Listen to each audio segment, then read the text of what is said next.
driving to our death. They're waiting up here for us with chainsaws. And we got no service. Lost in the Midwest. But I see something strange right here on the map. Pool 28. Pool 28's empty.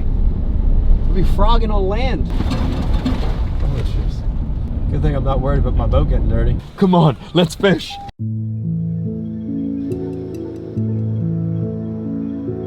I still love it deep down, you know, even through this season, which was an odd, peculiar season. I still love it.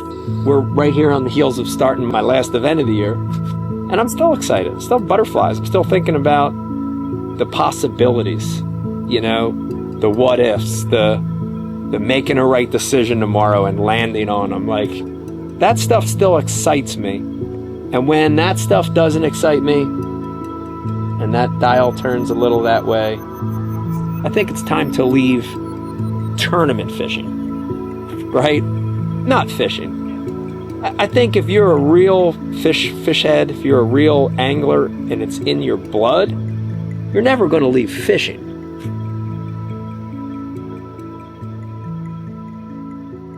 The whole grocery thing's pretty strange because you spend very little time at the house. So the real key to grocery shopping is figuring out dinners.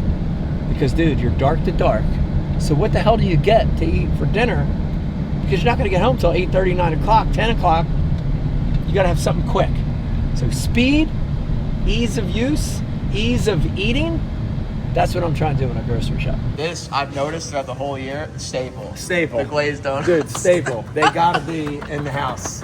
Whether they get eaten or not is a different story, but they got to be in Just there. for your own sanity. Just for the sanity. You got to have them in there. You know, fishing is patterns, right? Patterns, This is a pattern. Yeah, you got to This has see been a it. pattern. This is very, very Jersey to go for the Dunkin'. You got all these choices. Starbucks, McDonald's has their own coffee. Black Rifle, that's okay. You got all this stuff, this, that, and this. But 5 o'clock. But original blend Dunkin'. This is notice the 22 pack. We'll probably go through all 22 in 6 days. You know, you look at it on the calendar and you're like, man, that must have been a long time. And for us being on the road, it was like, come on. That's how it always is. Especially as you get older, it goes even faster. Professional fishing, if that's the path you choose, is more than just tournament fishing.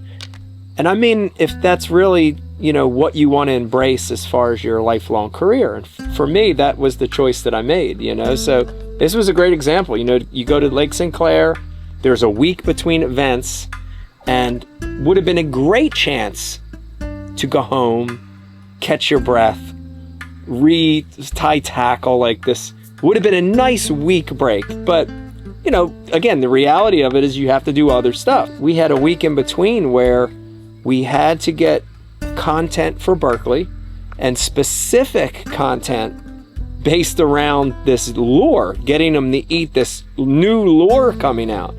And so, you know, 4 days of that, followed by a day of Going Ike, shooting content for Going Ike, and literally show up here and start fishing again. So, you know, the interesting thing about that week, like you said, from afar, you'd be like, oh man, it's great to travel it all around. And it was fun. And there's an element of you have to love what you do. It almost has to be psychotic to where it's painful and frustrating and failure, but you still keep going because you love it. And it was a tough week of filming. Like, honestly, it reminded me a lot of my season in this season of tournament fishing. There was struggles and challenges, and we couldn't get to eat. Every time we got one to eat it on camera, he would miss it or blow it out of the water, or the camera wouldn't be turned on and I finally get an eat. It was like that kind of thing. And we worked really hard. Everybody will see the footage and they'll be like, oh man, these guys had a blast. That must have been great. And we did. We had fun, but it was a lot of work. So they don't see that. So I think, you know, if you look at this sport from afar, whether you want to be a tournament fisherman or an influencer or a guide or, you know, whatever, you got to realize that it's more than just the fishing if you want it to be a career. There's a lot of other stuff.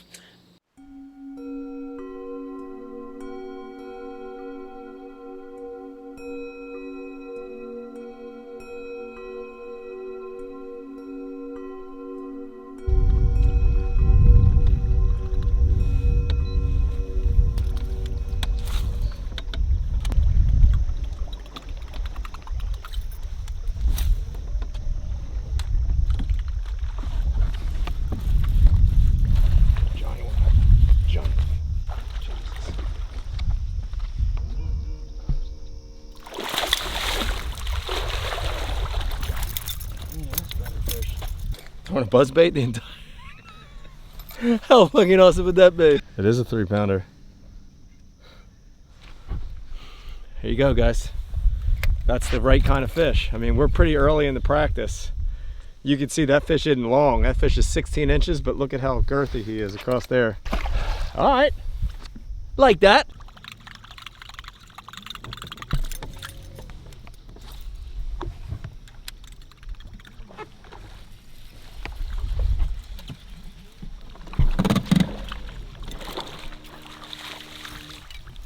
I think the potential to catch 15 pounds is here, but it's a lot of covering water. Like you'll have to just have an open mind, and like little things like that, like saying, okay, they coming out of the duckweed or they coming off the deeper bank, you know, like those kind of things will be important, because you're just gonna have to cover water. Double piercing, baby. You know, that's really in right now, double piercings. This morning we were fishing buzzbait with a traditional skirt, something like that, and we had a gold blade, traditional skirt, and we were getting bites. I switched to a skirt with a silver blade, got no bites. Then we switched back to the gold with a toad and gold blade, and dude, all of a sudden the bites exponentially increase. Not just that, but now instead of them blowing, they're eating. So dude, talk about a little freaking modification that can pay off, you know? And that's what practice is. Hopefully we figured something out with that. Add that to the list and just keep finding more stuff. Here we go. That's gotta be a pike, right? I can't even turn him.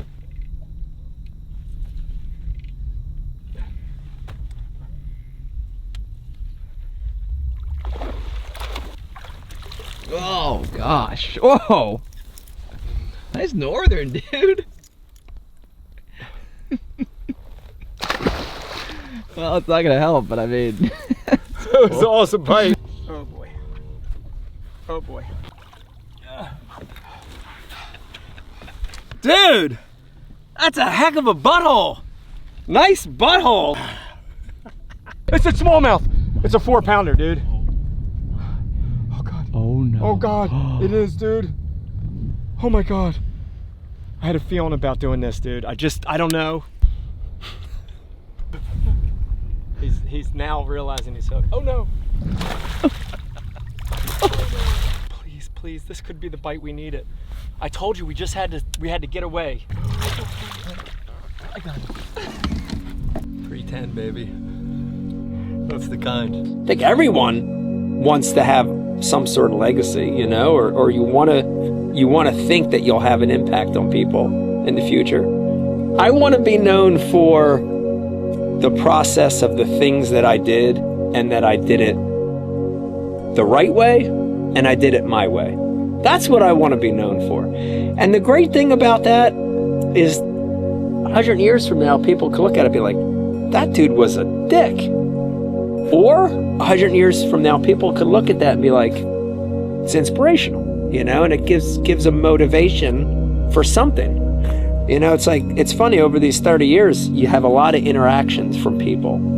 And I've had a lot of interactions where people, they want to tell you their story of how you impacted their life. And it's some of them where you got me fishing, you know, I was going through a tough time, I was overseas in the war, and you got me, I read your book, I watched this show, I watched this, and it got them through a tough time, or it got them to the next level, like those kind of things. Like, you know, it's nice to have that impact, but for me, you know, like, just the work ethic, the fact that, you know, I always wanted to do it the right way, I always wanted to do it myself. I never tried to, like, take the shortcuts, just put in a lot of work, you know, and that I love fishing. You know, I think that's a good little list to be known for, you know. It was cool that the way that my life collided with the evolution of fishing, it was at the perfect time. And I'm so happy about that, because, you know, I can tell you that right now is a very strange time in the sport. And 100 years from now, I don't know. You're right. Like, will we have sport fishing in 100 years? I don't know. So, however I'm known, I'm very, very thankful. Like, I cannot say this enough, that my come up was in an amazing time of the sport. You know, the 80s, 90s, 2000s. Man, it was special.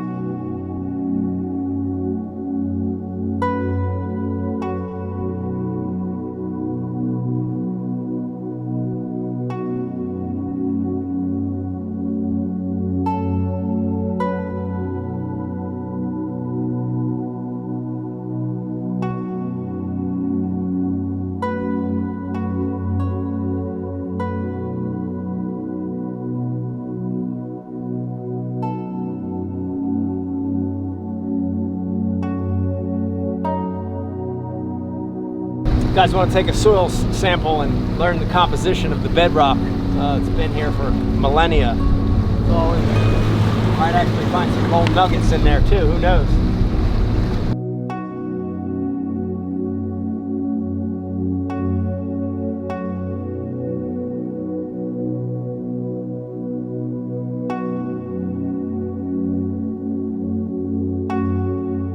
Never give up. You don't realize what you have until it's gone. And it was so nice that I got to travel with Becky and the little kids, and a lot of times the older girls before they grew up. I got to travel with them a lot in these tournaments. And I didn't realize then how special that was, you know? So now the older girls are adults, and the littles they're in school, and they got sports, and so they didn't make a single event this year. So this is the last event of the year, but it's the first event they're coming to. And they always make it more special.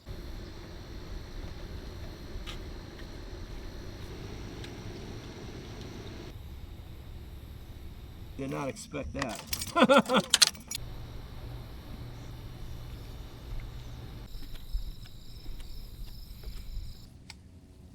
It might have just, I don't know, maybe the tinge is no good.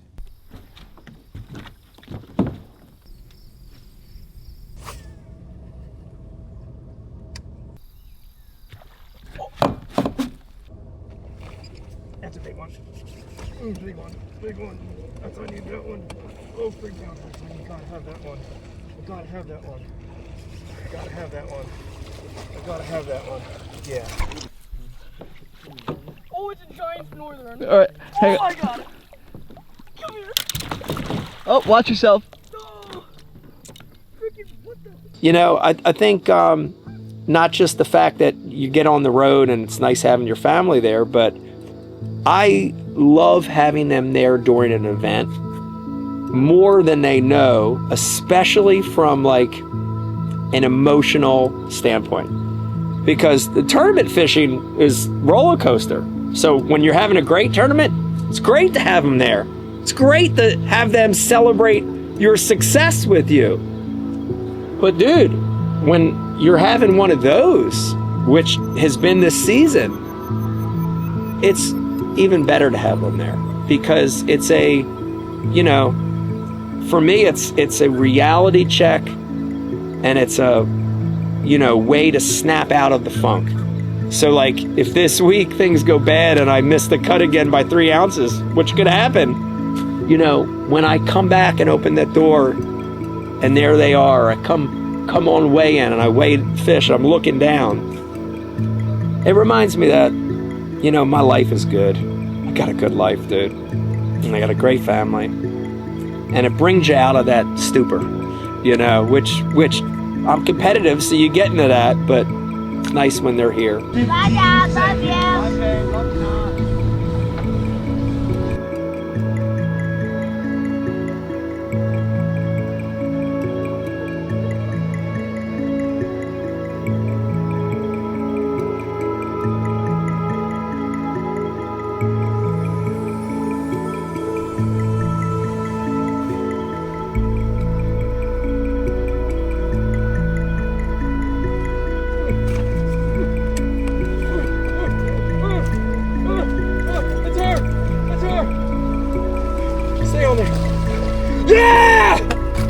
Yeah! Another 3-pounder. Max scent, creature hug. Missed the frog bite, followed up. 3-pounder. In his face.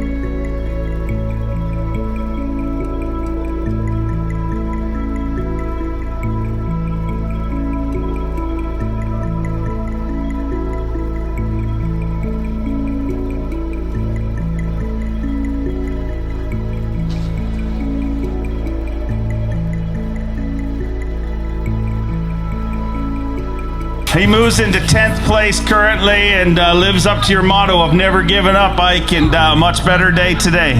Better day today. My family flew in for this one. My 2 older girls are at home. My 2 younger kids are here. My wife's here.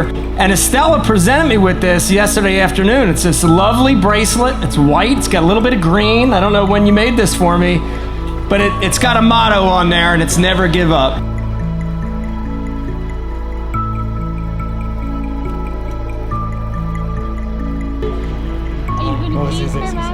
What do you think? Should we have another one in our house?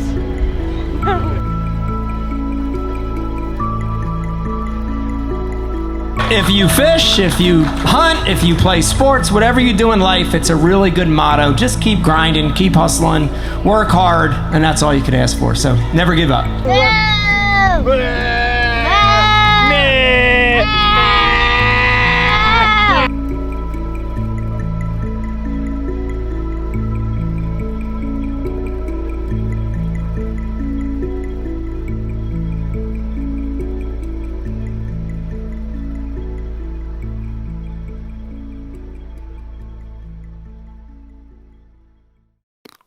And if you think that's dirty, check this out. You talk about tournament fishing, and you see so many amazing, beautiful, strange, weird, crazy things.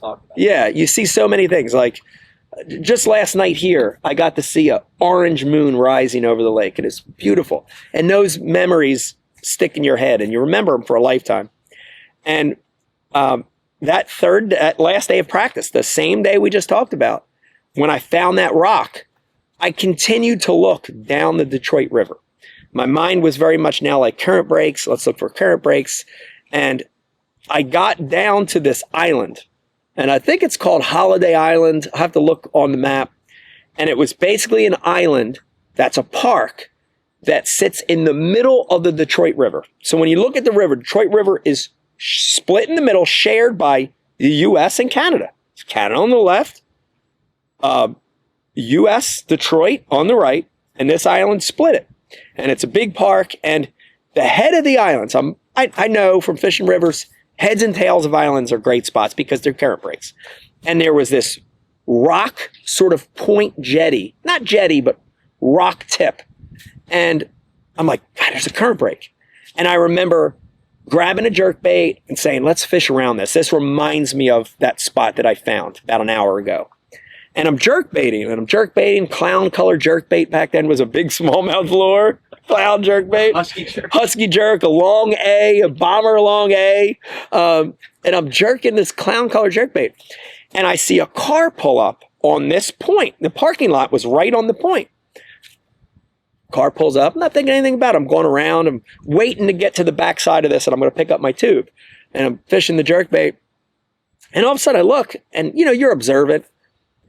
And I see 2 women get out of the passenger side and the back seat of this little silver car. And they're wearing bathrobes, white bathrobes. And I was like, that's odd. Like, it's kind of like fall. It's chilly, It's chilly September in this part of the world. It's kind of cool, That's odd. And they get out, and they're just standing by the car. And a guy gets out of the driver's seat. He goes to the trunk of the car. I'm watching all this happening. And it's happening 100 yards, 50, 70 yards from me, 50 yards from me. And all of a sudden, the guy pulls out his case and a camera. What the is going on here? Dude, before I know it, the ladies climb out in their bathrobes onto these rocks. And they're not like riprap. These are boulders stacked up. and they climb out in these boulders. The photographer puts his case down, gets his camera, does something, and before I know it, they're totally naked. Dude, they're totally nude, not a ounce of clothing, and dude, they're hitting all these positions. I mean, just like craziest stuff. And this guy's taking pictures, and I'm like, they see me, they know I'm there, they don't care. And I'm just kind of like, well, I'm not catching any jerkbait, but I might go down this bank in a couple more minutes. So it was one of those moments, like I said, when I look back on the 30 years, you know, it's a mixture of things that you would never believe. The beautiful, the amazing, the terrifying, the scary stuff. And then the stuff like that, the mind-blowing stuff that, you know, you look at it and say, what the hell is going on here? But, you know, it's part of the experience. And that was, what a great way to kick off my career, right? Seeing two naked chicks and having a top 20.